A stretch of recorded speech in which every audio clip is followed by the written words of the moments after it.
오늘 이 시간에는 우리 하나님의 섭리 두 번째 구원자 하나님에 대해서 말씀을 나누려고 합니다.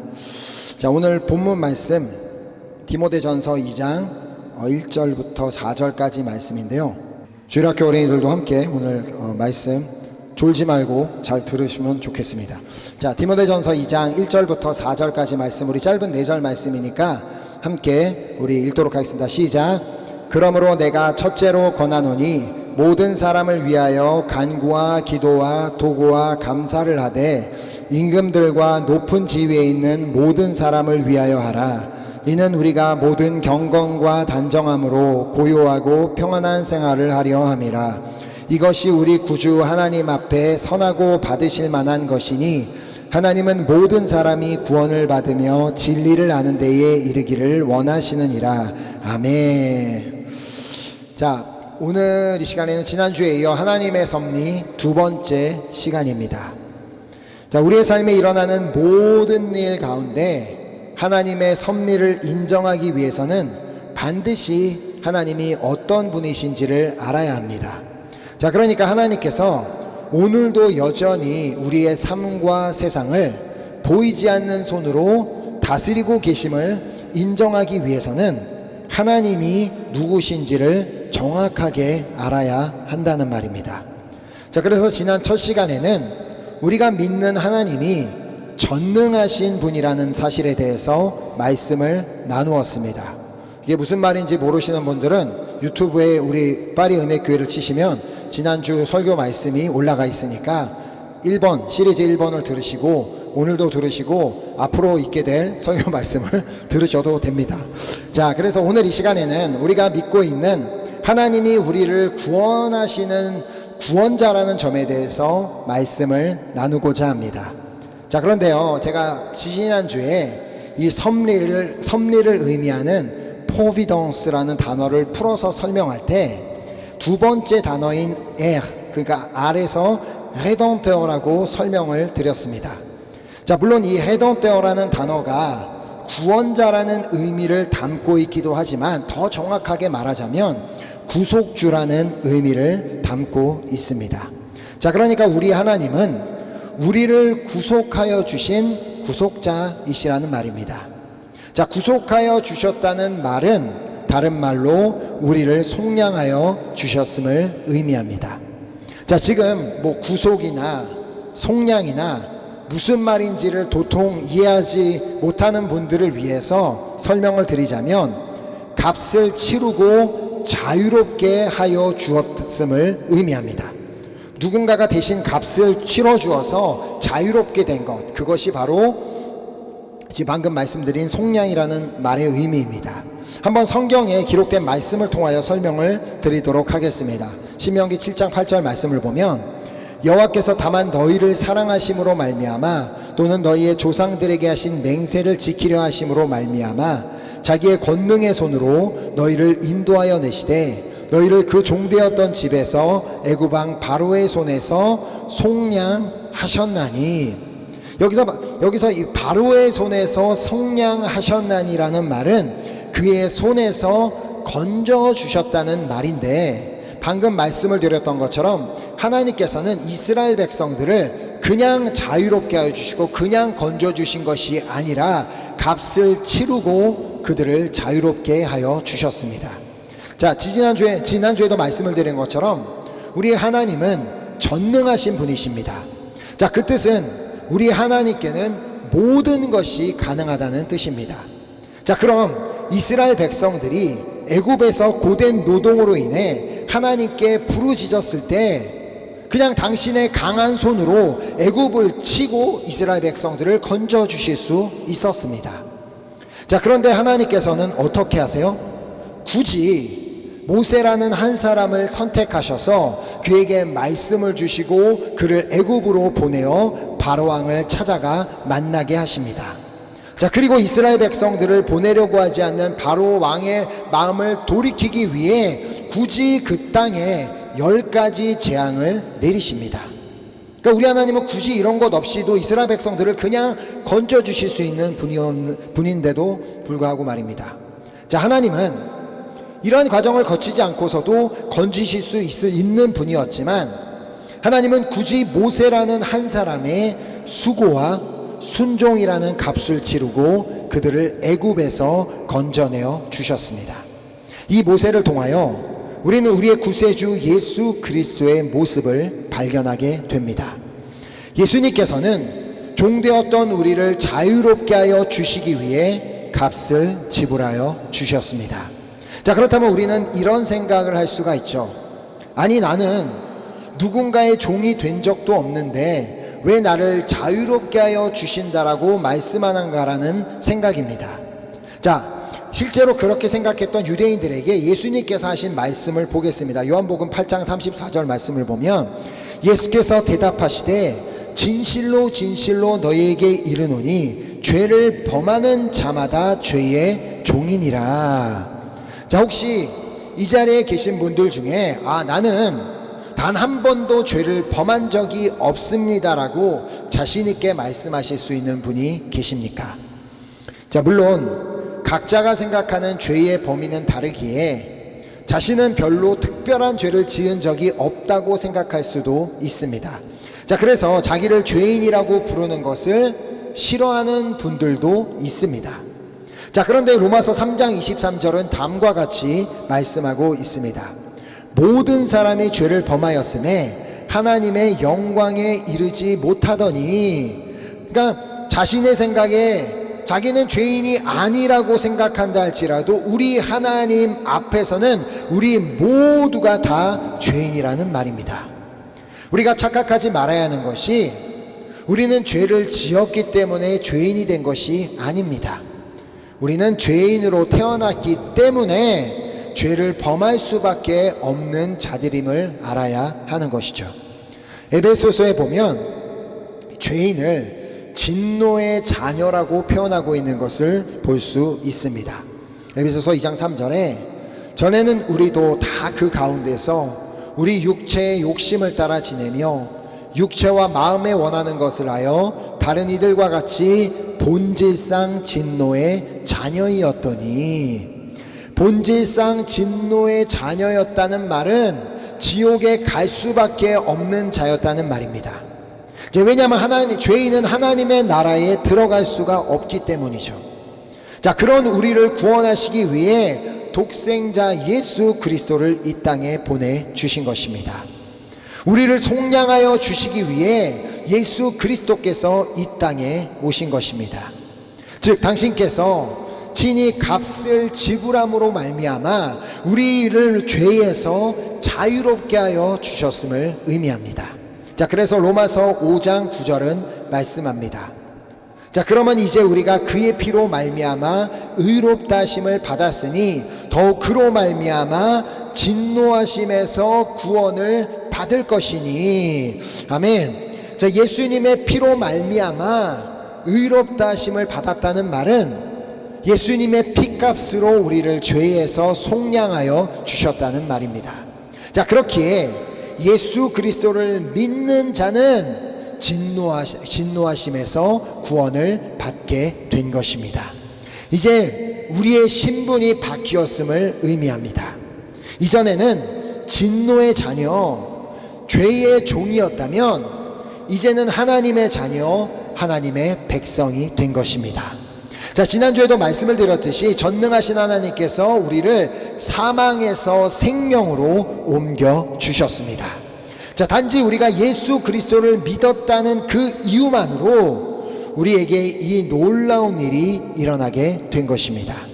자, 여기서 우리가 알아야 하는 중요한 사실이 있습니다.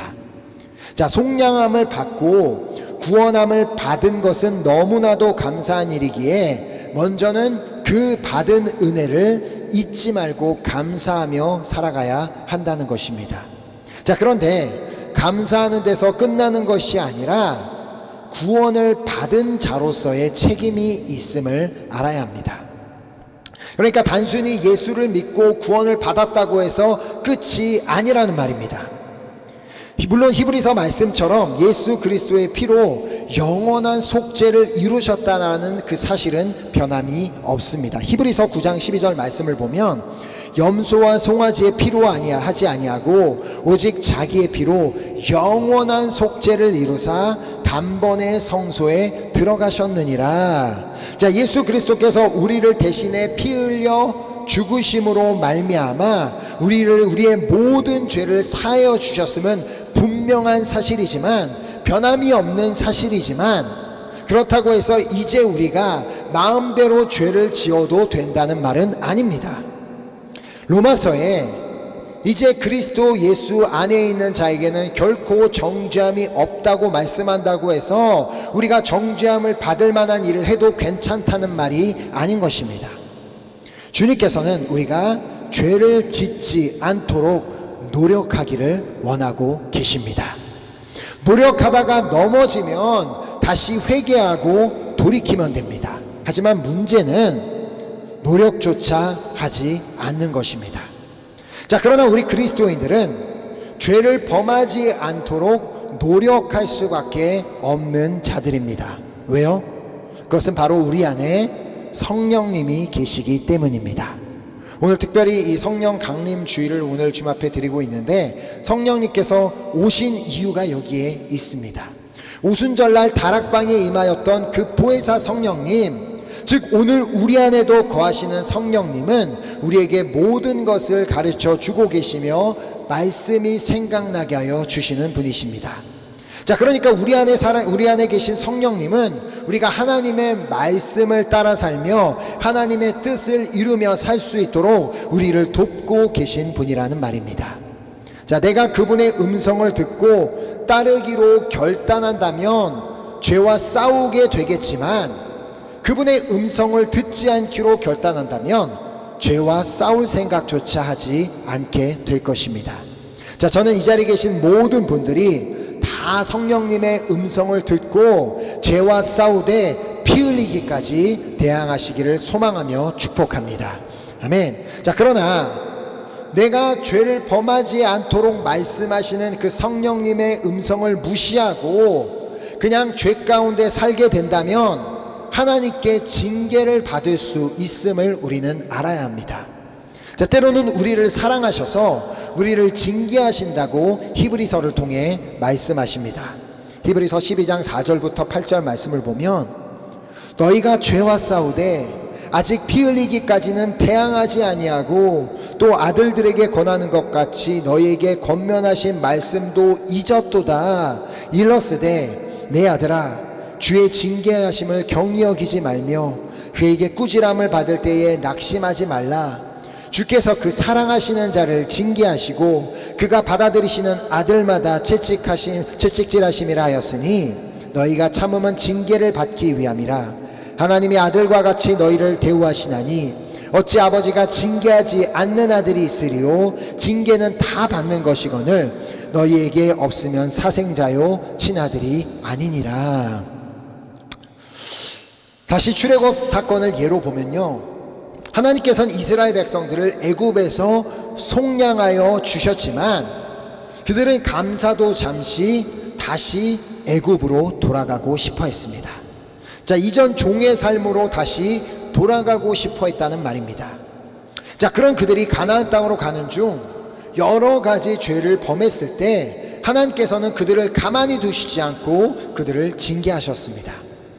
왜 그들을 징계하셨다고요? 하나님께서 그들을 아들과 같이 대우하셨기 때문입니다. 그 어떤 부모도 자식이 잘못된 길로 가는 것을 보면 가만히 두지 않을 것입니다.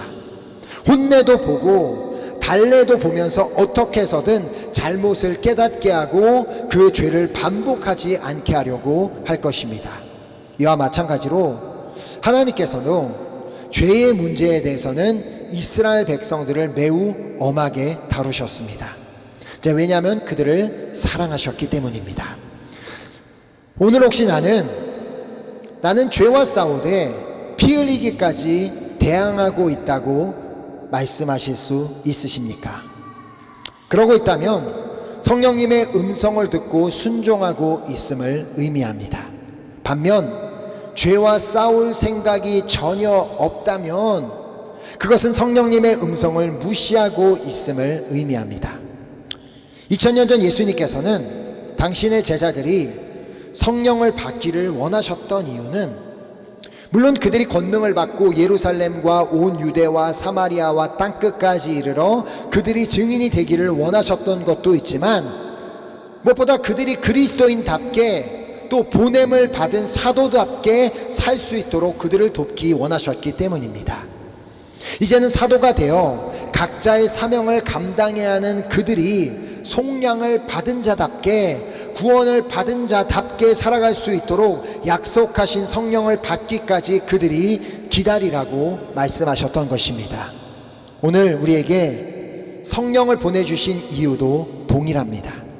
우리가 예수 그리스도의 피로 속량을 받았다면 속량을 받은 자답게 살기를 원하시기 때문입니다.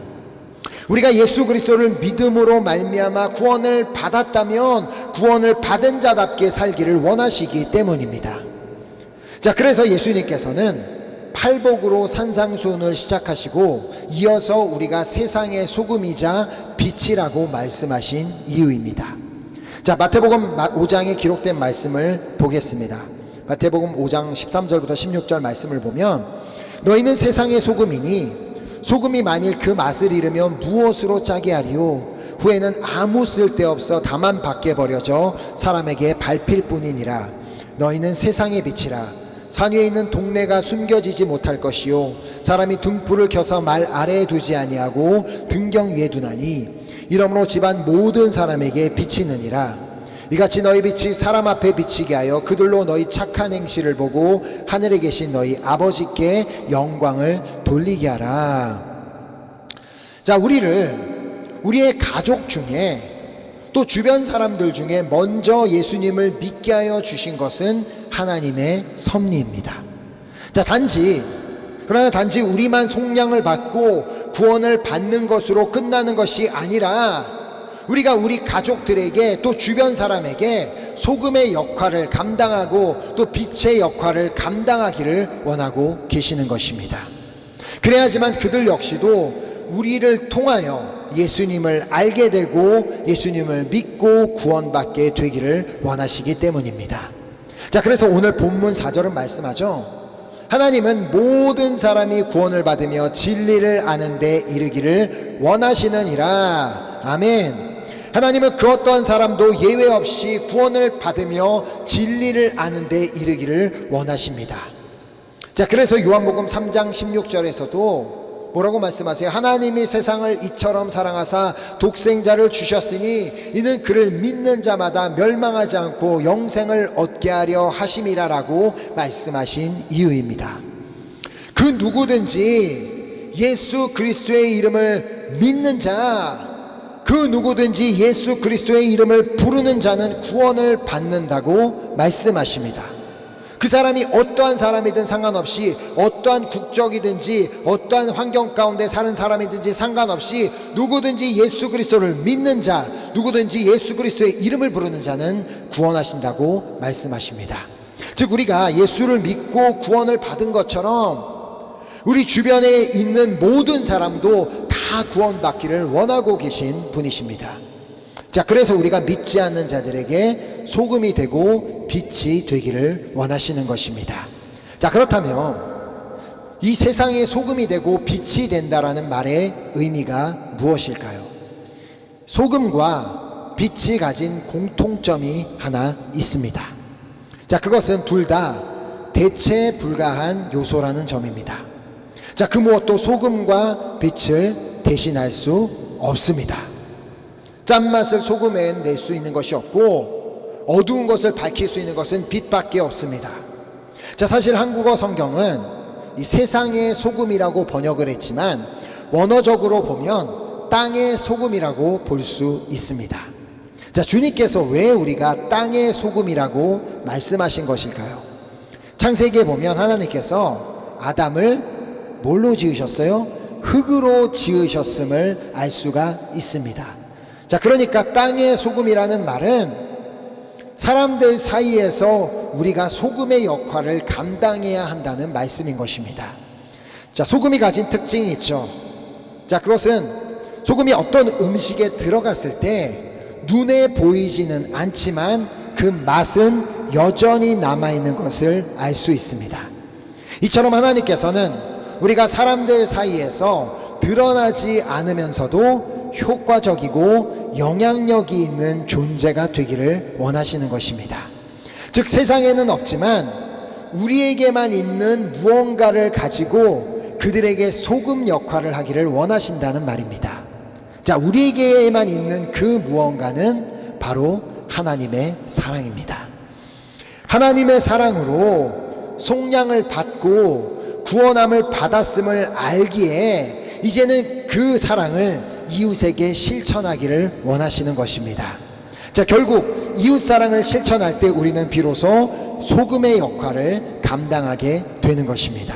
자, 이웃사랑의 중요성에 대해서 로마서 13장 10절은 말씀합니다. 사랑은 이웃에게 악을 행하지 아니하나니 그러므로 사랑은 율법의 완성이니라. 아멘. 자, 또한 갈라디아서에 보면 온 율법은 내 이웃을 내 자신같이 하라 하신 한 말씀에서 이루어졌다라고 말씀하십니다. 자, 즉 우리가 만나는 모든 이웃을 사랑한다면, 정말 사랑하기 힘든 영혼까지도 사랑한다면 우리는 땅의 소금의 역할을 감당하게 되는 것입니다. 자, 우리가 어떻게 이웃사랑을 실천할 수 있는지를 고린도전서 13장 7절이 구체적으로 말씀하고 있습니다. 모든 것을 참으며 모든 것을 믿으며 모든 것을 바라며 모든 것을 견디느니라. 이것이 이웃사랑입니다. 자, 이러한 우리의 모습을 통해 우리 주변에 예수님을 모르는 자들이 하나님의 사랑을 발견하고 주님께 돌아와 그들도 속량을 받고 구원을 받는 역사가 일어나게 될 줄로 믿습니다. 아멘. 자, 또한 하나님께서는 우리가 세상의 빛이라고 말씀하십니다. 자, 빛은 어두운 것을 밝히는 역할을 하는데 우리가 어떻게 빛의 역할을 감당할 수 있는지는 아까 보았던 마태복음 5장 16절을 통해 볼 수 있습니다. 이같이 너희 빛이 사람 앞에 비치게 하여 그들로 너희 착한 행실을 보고 하늘에 계신 너희 아버지께 영광을 돌리게 하라. 즉 빛으로서 우리의 역할은 착한 행실을 실천하는 것입니다. 착한 행실.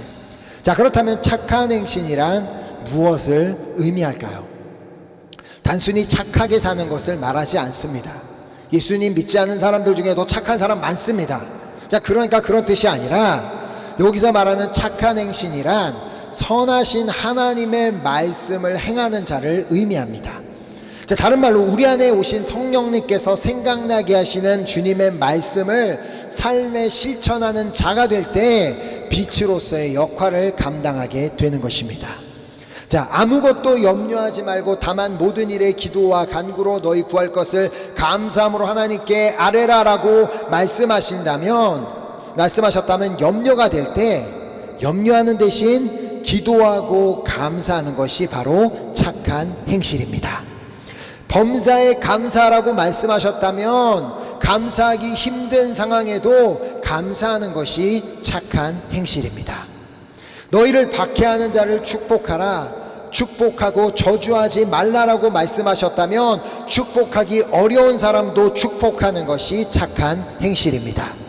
자, 또한 오늘 본문을 통하여서 중보 기도할 것을 말씀하시는데요. 본문 1절 2절 말씀을 다시 보면 그러므로 내가 첫째로 권하노니 모든 사람을 위하여 간구와 기도와 도고와 감사를 하되 임금들과 높은 지위에 있는 모든 사람을 위하여 하라. 이는 우리가 모든 경건과 단정함으로 고요하고 평안한 생활을 하려 함이라. 자, 모든 사람을 위하여 기도하라고 말씀하시며 특별히 임금과 높은 지위에 있는 모든 사람을 위하여 기도하라고 말씀하십니다.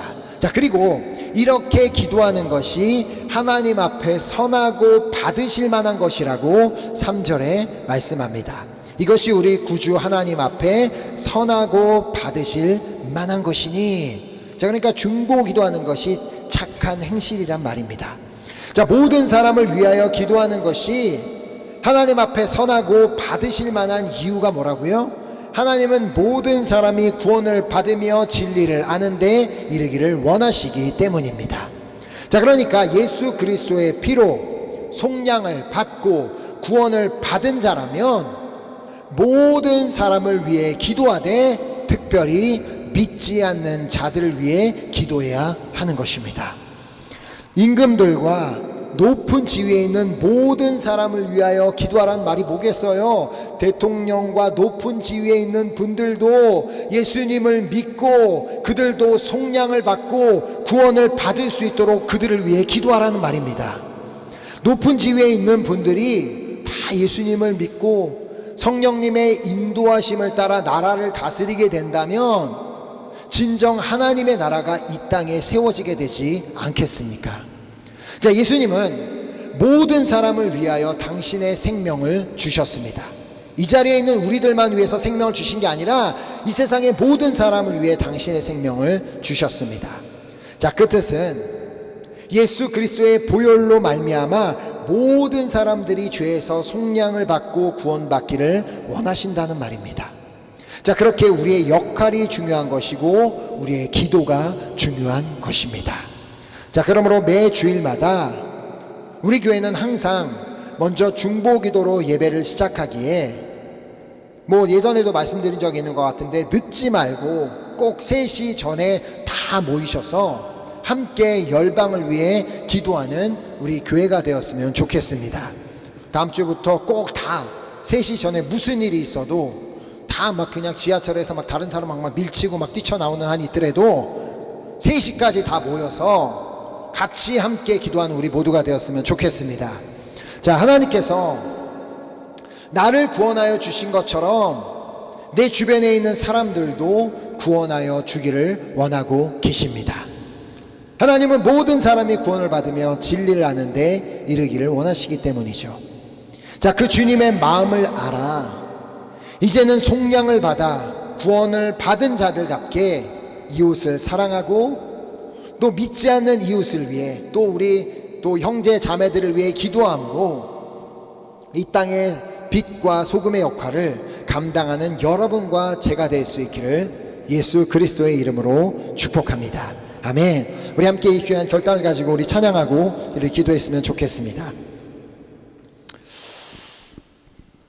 오늘 이 하나님의 섭리, 하나님의 그 섭리를 알기 위해서는 하나님이 어떠하신 분이신지를 알아야 되는데, 하나님이 어떠한 분이시라고요? 하나님은 모든 사람이 구원을 받으며 진리를 아는 데 이르기를 원하시는 분이십니다.